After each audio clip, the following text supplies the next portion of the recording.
Yeah, I'm starting to believe that Gal Gadot should start looking for a new agent.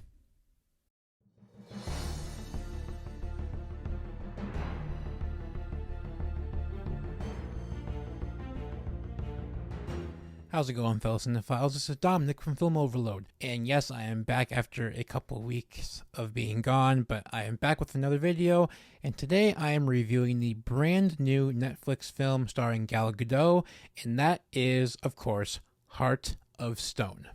Like most Netflix films, the marketing for this movie just flew over everyone's head, including my own.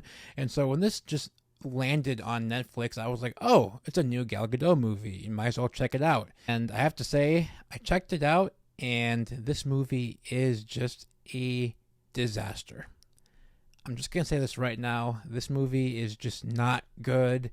It just jumps all over the place. It doesn't have a strong structure at all, which is unfortunate because I feel like the movie, again, had some really serious potential, but because of all the elements just not lining up properly, the movie just falls incredibly flat.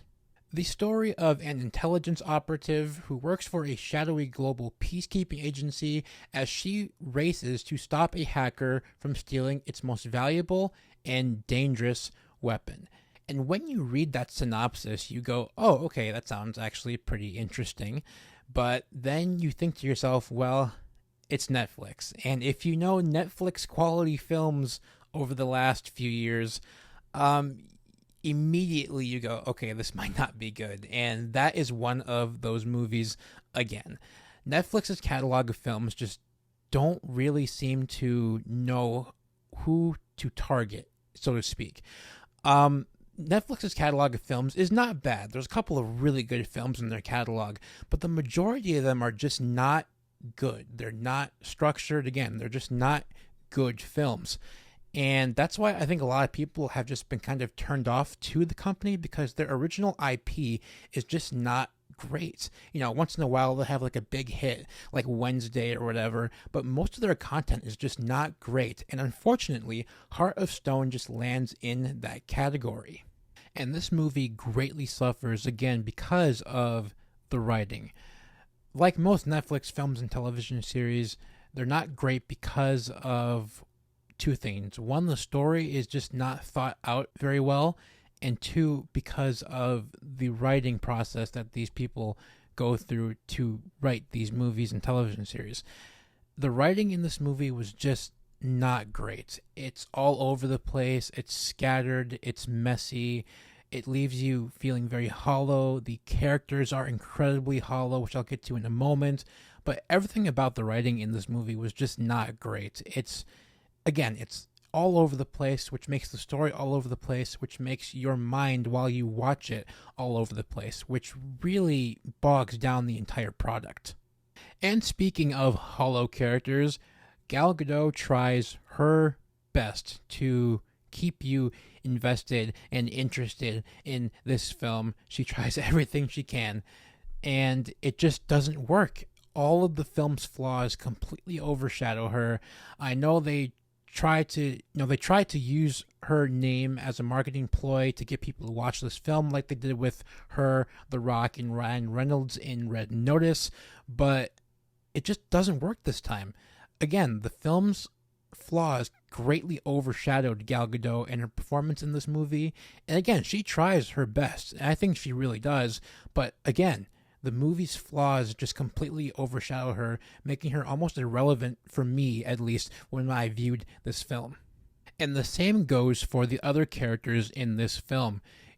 Like Gal Gadot's character, you really don't have a connection to this person at all. They're just there to be there. And I really can't stand it when movies and television series do that to characters, because then why even have a television series? Because in my opinion, characters are what really drive a film or a television series. And when you have no interesting characters, then you just become completely lost and your brain just turns off.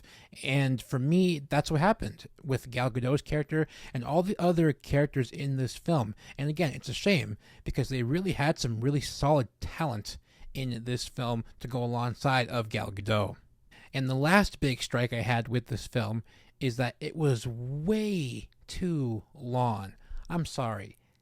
Action films do not need to be over 2 hours long, unless it's John Wick, because it's John Wick. But most action films do not need to be 2 hours long. This movie drags so badly. In fact, I literally had to do other things while I watched this film because nothing interesting happens, and when something does happen, it takes so long to accomplish that your brain once again just turns off. So the pacing in this movie was horrific, and the movie was just way too long. Overall, Heart of Stone, once again, will just fall into that really big, tall list of Netflix content that just comes off generic. This film was just poorly plotted, poorly paced, poorly written, which is a shame because there's a couple of really interesting elements in this film, but once again, it unfortunately just falls in that big pile of generic Netflix content. But that's it. And guys, if you like this review and want to see more forms of content like it, don't be shy and hit that like button. Also, hit subscribe while you're at it and turn on the post notifications so that you guys can get notified every single time I post a video. You can follow me on Letterboxd, which is right here. I post all of my movie reviews on Letterboxd as it helps me keep track of movies that I have watched, movies that I haven't watched, and movies that I will watch. And I think you guys would benefit greatly from this app and this website if you are indeed lovers of cinema like myself. As always, guys, happy movie watching. Take care.